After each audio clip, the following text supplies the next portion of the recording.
Aunque la historia de los pueblos trasciende en cualquier fecha, hay días que parecen marcar toda su historia. El 17 de octubre de 1945 marcó la historia del pueblo argentino. Sus efectos políticos aún perduran. Nació el peronismo. En 1942, poco antes de su muerte, el presidente Ortiz renunció.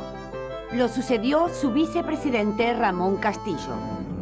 El conservador Castillo sostuvo un enfrentamiento con el general Ramírez, su ministro de guerra, respaldado por los radicales. El 4 de junio de 1943, el general Ramírez dio un golpe, desplazó a Castillo y ocupó la presidencia.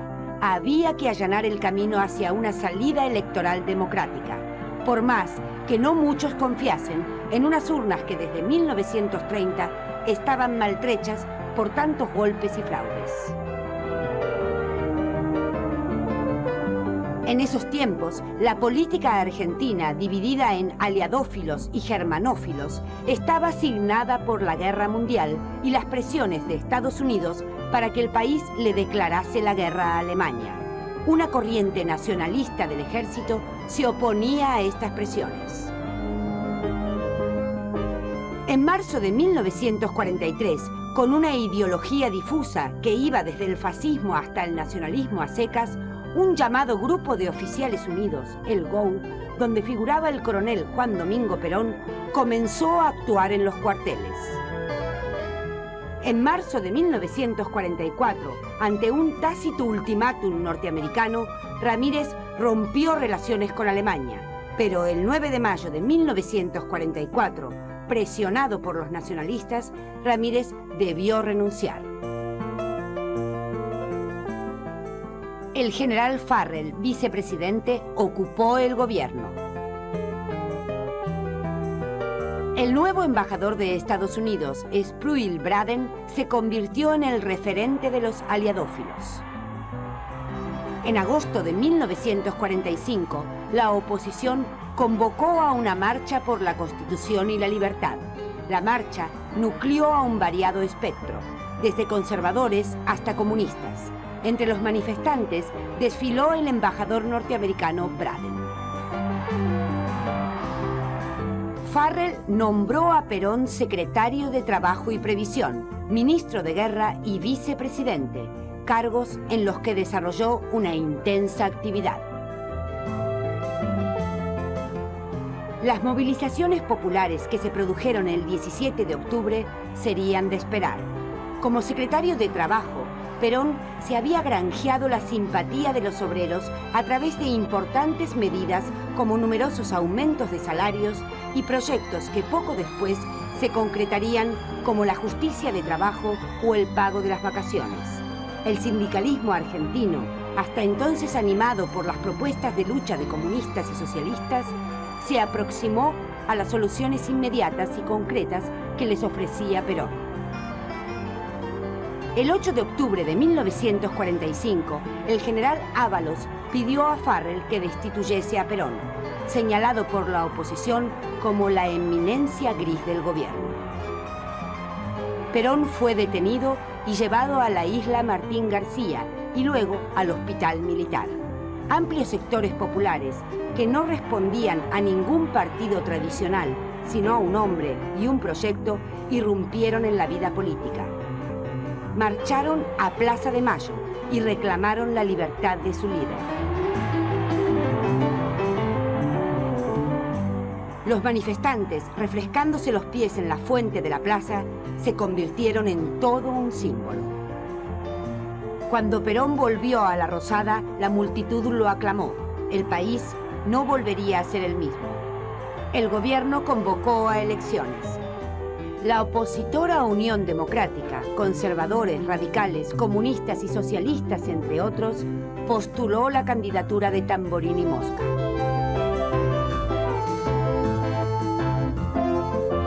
El frente que apoyaba a Perón, laboristas, exradicales y centros cívicos independientes, lanzó una consigna tajante: Braden o Perón. El 24 de febrero de 1946, en las primeras elecciones democráticas desde 1930, el peronismo superó a la Unión Democrática por un 10% de los votos. El 4 de junio de 1946, Perón asumió la presidencia y resumió su programa en 3 banderas: independencia económica, soberanía política y justicia social. Que el pueblo argentino realiza a su magnífica victoria del 24 de febrero.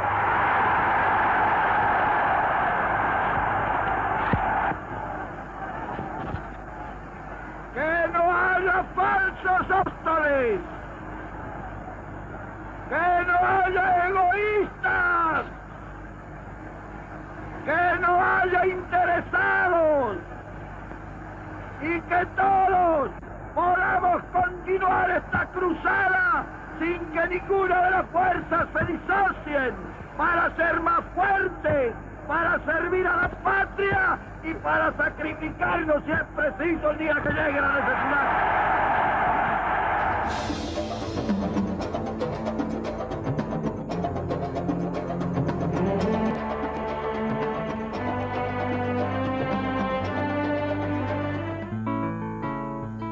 El 4 de junio de 1946, Perón asumió la presidencia. Los planes quinquenales pusieron el acento en el desarrollo industrial. Con la expansión del mercado interno y la plena ocupación, mejoró la situación de la mayoría. Los obreros pudieron consumir más y los empresarios no ganaban menos. Según la propaganda del gobierno, en la nueva Argentina, los únicos privilegiados eran los niños. La nacionalización de los ferrocarriles se vivió como un símbolo de soberanía. El Banco Central controlaba la política crediticia y el comercio exterior. También se nacionalizaron los teléfonos y el gas. Entre 1946 y 1949 se generalizaron las medidas sociales: vacaciones pagas y turismo, licencias por enfermedad y servicios de salud.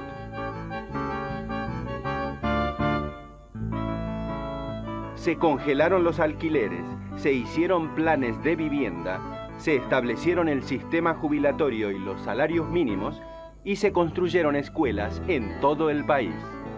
En 1949, Perón convocó a elecciones para reformar la Constitución de 1853.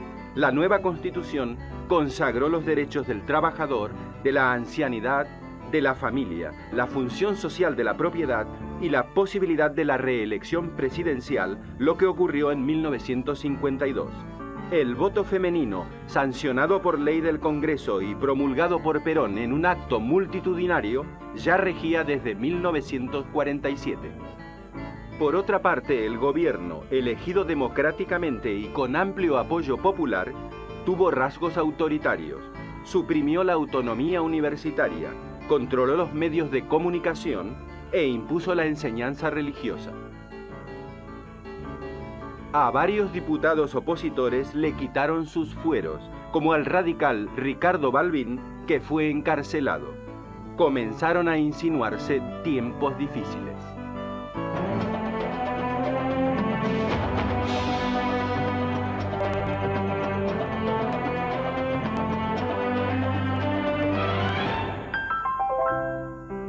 Llamada Madre de los Descamisados, abanderada de los humildes, jefa espiritual de la nación, santa, mala mujer o peor actriz, Evita fue blanco de todas las desmesuras, concitó odios furiosos y amores apasionados.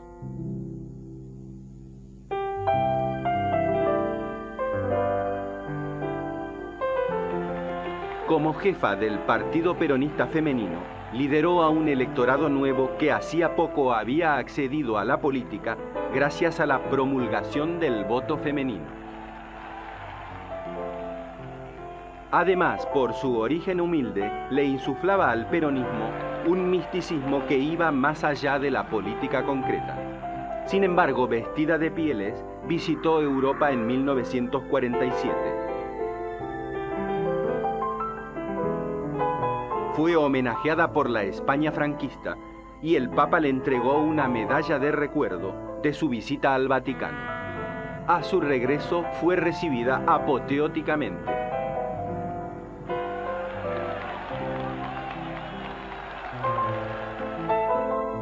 La Fundación Evita se convirtió en su herramienta principal. La izquierda tradicional la acusaba de beneficencia y demagogia, y la derecha de despilfarro. Para los humildes, la fundación fue la oportunidad de disfrutar por primera vez de vivienda propia, veraneo, educación o deporte. Nexo entre el gobierno y la CGT, Evita se convirtió en el epicentro del vasto movimiento popular que era el justicialismo. Para las elecciones de 1952, la CGT la lanzó como compañera de fórmula del general Perón. ¿Quién dudaba de que Evita diría que sí al reclamo popular? Pero él no fue sentenciado por su salud precaria y las presiones militares. La primera emisión televisiva del país, el 17 de octubre de 1951, mostraría a una Evita pálida y desencajada.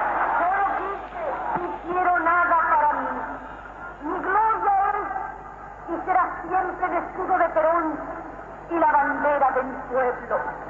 Y aunque dicen el camino girones de mi vida, yo sé que ustedes recogerán mi nombre y lo llevarán como bandera a la victoria.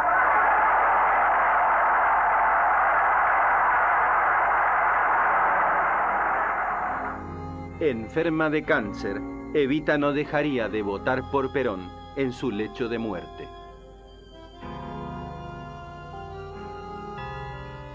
El 26 de julio de 1952, la señora Eva Duarte de Perón entró en la inmortalidad. Eran las 20:25 en todos los relojes.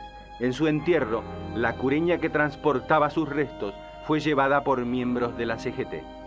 Para las mayorías populares, con Evita moría una gran ilusión. Este noticiero norteamericano en color muestra imágenes poco conocidas en la Argentina. La despidieron multitudes mudas de dolor o que, aún dolidas, seguían coreando su nombre. Muerta, siguió despertando devociones y odios. Hoy su figura inspira ensayos, novelas, musicales y películas en la Argentina y en todo el mundo.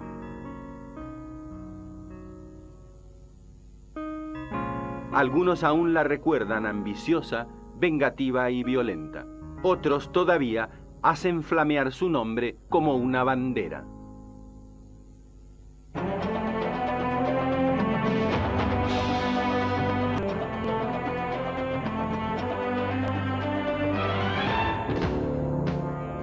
Los enfrentamientos entre el peronismo y la oposición comenzaron a ser cada vez más fuertes. El 15 de abril de 1953, en un acto en Plaza de Mayo, el estallido de dos bombas destinadas a intimidar a la multitud advirtieron que la proclamada nueva Argentina ya no sería una fiesta. Desde el balcón, Perón incitó a dar leña a los opositores, y hubo leña. Fueron atacadas la Casa Radical y la Casa del Pueblo, sede del Partido Socialista. Convencido de que la Iglesia amparaba la formación de un frente opositor, en octubre de 1954, Perón fustigó a algunos malos curas y obispos.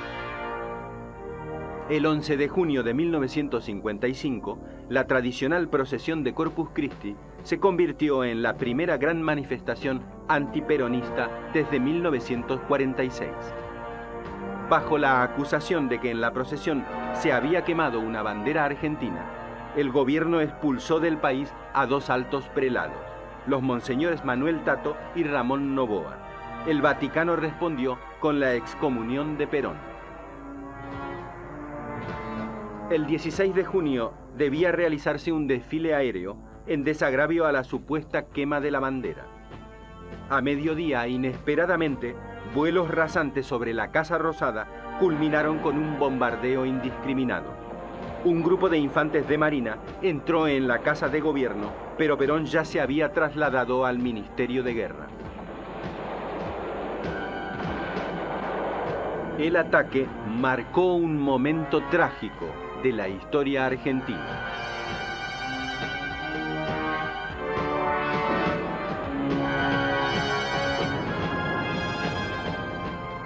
Centenares de muertos y heridos yacían en Plaza de Mayo y sus alrededores, mientras los últimos aviones se alejaban hacia la costa uruguaya.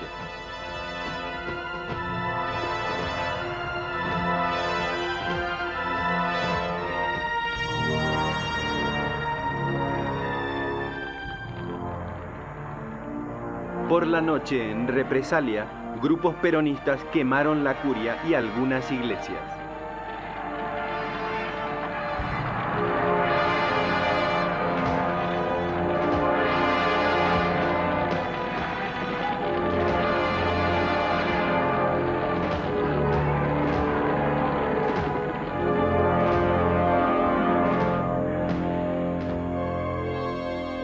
El 27 de julio de 1955 a las 21, los argentinos pudieron escuchar por radio una voz opositora. Habló Arturo Frondizi, presidente del Comité Nacional de la Unión Cívica Radical. Su discurso causó impacto. El gobierno no hizo ninguna propuesta, ni de negociación, ni de lucha, pero ya nada seguiría igual.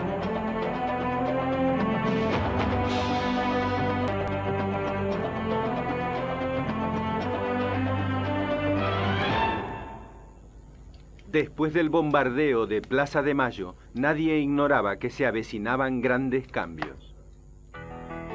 La Marina estaba unánimemente por el levantamiento. En el ejército, aunque la posición legalista era mayoritaria, muchos no terminaban de aceptar el choque entre Perón y la Iglesia. El 31 de agosto de 1955, el país se desconcertó. Perón renunciaba. La CGT declaró un paro nacional y llamó a Plaza de Mayo. Perón salió al balcón y su discurso fue una declaración de guerra. Y cuando uno de los nuestros caiga, caerán 5 de los demás.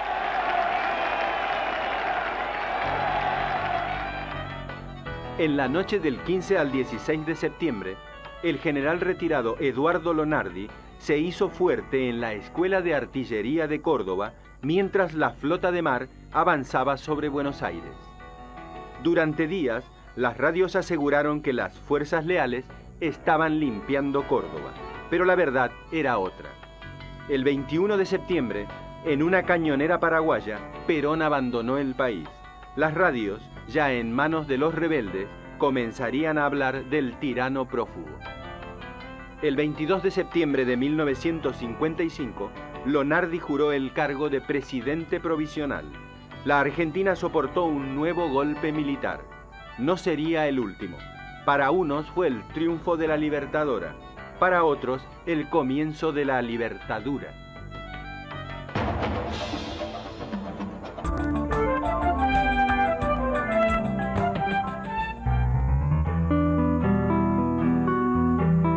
Tras derrocar a Perón, el general Lonardi había lanzado la consigna de ni vencedores ni vencidos. Cuando al poco tiempo los militares vencedores exigieron una desperonización enérgica del país, Lonardi, ya enfermo, renunció. El 13 de noviembre de 1955 lo sucedió el general Pedro Eugenio Aramburu. El contraalmirante Rojas siguió de vicepresidente. Y se terminaron las ambigüedades. Una política de mano dura intervino la CGT y prohibió todo símbolo justicialista. El 9 de junio de 1956, un levantamiento peronista se saldó con más muertos. Fueron fusilados 34 insurrectos, militares y civiles, entre ellos el general Juan José Valle, jefe de la rebelión. A principios de 1957, Aramburu convocó a las urnas para homologar la derogación de la Constitución de 1949, ya suprimida por decreto. El 24% de los votos en blanco reflejó que, aunque proscripto, el peronismo seguía siendo la primera mayoría. La Unión Cívica Radical, la segunda mayoría del país, se había dividido a principios de 1957. Por un lado, la Unión Cívica Radical del Pueblo, liderada por Ricardo Balbín. Por otra, la Unión Cívica Radical Intransigente, dirigida por Arturo Frondizi, cuyas banderas, sobre todo en materia petrolera, seducían a ciertos sectores progresistas.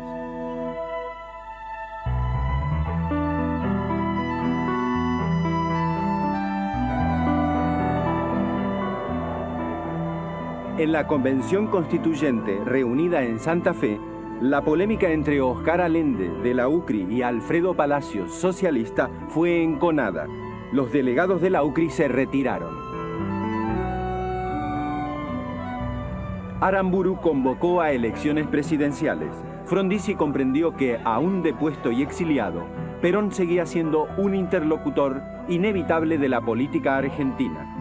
En función de un pacto secreto, Perón ordenó votar por la UCRI.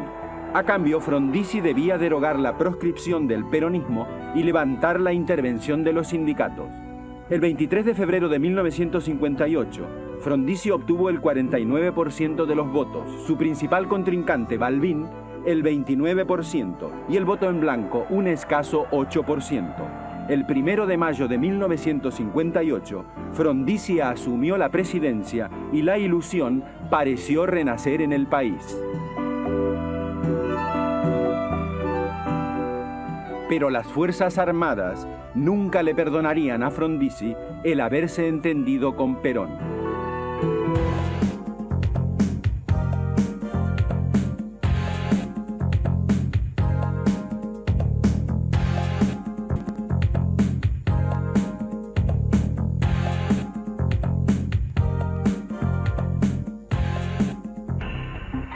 Tras asumir, Frondizi decretó un aumento salarial del 60% y promulgó una ley de asociaciones profesionales casi igual a la de 1945, derogada por la Libertadora. Las leyes de erradicación de capitales extranjeros promovieron el desarrollo de la siderurgia, la petroquímica, la celulosa, la industria automotriz, la energía y, sobre todo, el petróleo. Ante el Congreso de Estados Unidos, Frondizi expuso claramente su proyecto desarrollista para la Argentina y toda América Latina. América Latina deberá dejar de ser productora exclusiva de materias primas. Deberá alzar su propia industria pesada, su industria petroquímica y sus fábricas de equipos. Deberá construir centrales hidroeléctricas y reactores nucleares.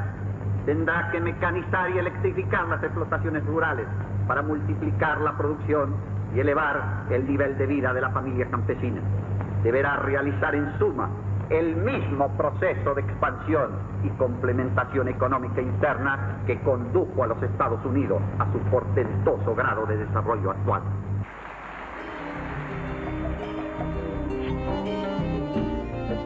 Las inversiones extranjeras de 20 millones de dólares en 1957 subieron a 248 millones en 1958. La puesta en marcha de Somisa impulsó la producción de acero y automotores.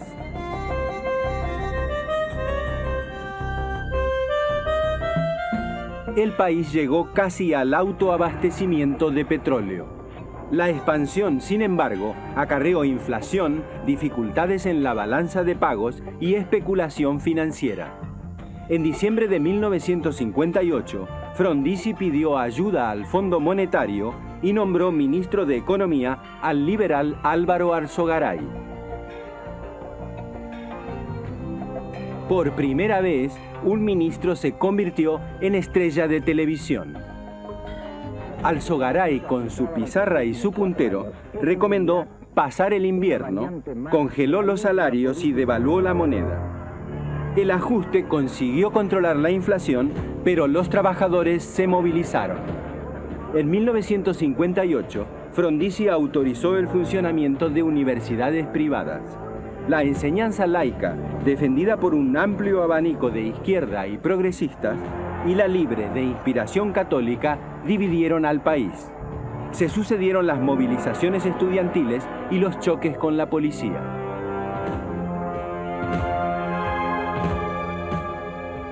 La represión a la huelga del frigorífico Lisandro de la Torre en enero de 1959 puso a los sindicatos en pie de guerra.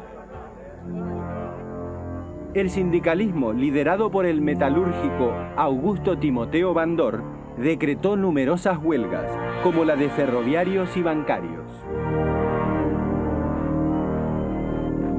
También apeló al sabotaje, como el cometido contra Gas del Estado en Mar del Plata. Fue un momento de gran tensión promovido por la llamada resistencia peronista. Hacía ya un tiempo que la relación con el peronismo estaba resquebrajada. El 14 de marzo de 1960, Frondizi intentó restaurar el orden con el Plan Conintes, Plan de Conmoción Interna del Estado. Ciertos gestos de Frondizi, como el recibir a Fidel Castro y luego al Che Guevara, irritaron a las Fuerzas Armadas embanderadas con Estados Unidos en la Guerra Fría que dividía al mundo. El 18 de marzo de 1962, el triunfo del peronista Andrés Framini en la provincia de Buenos Aires encendió la luz roja en los cuarteles. Bajo presión militar, Frondizi anuló las elecciones. Ya había sufrido una treintena de planteos militares y a todos había tenido que ceder algo. Pero no fue suficiente. Tampoco bastó su reiterada frase de «no renunciaré, no me suicidaré, no me iré del país».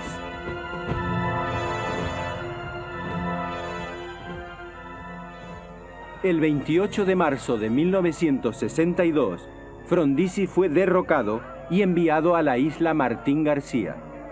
Se había consumado un nuevo golpe militar. El presidente del Senado, José María Guido, asumió la presidencia.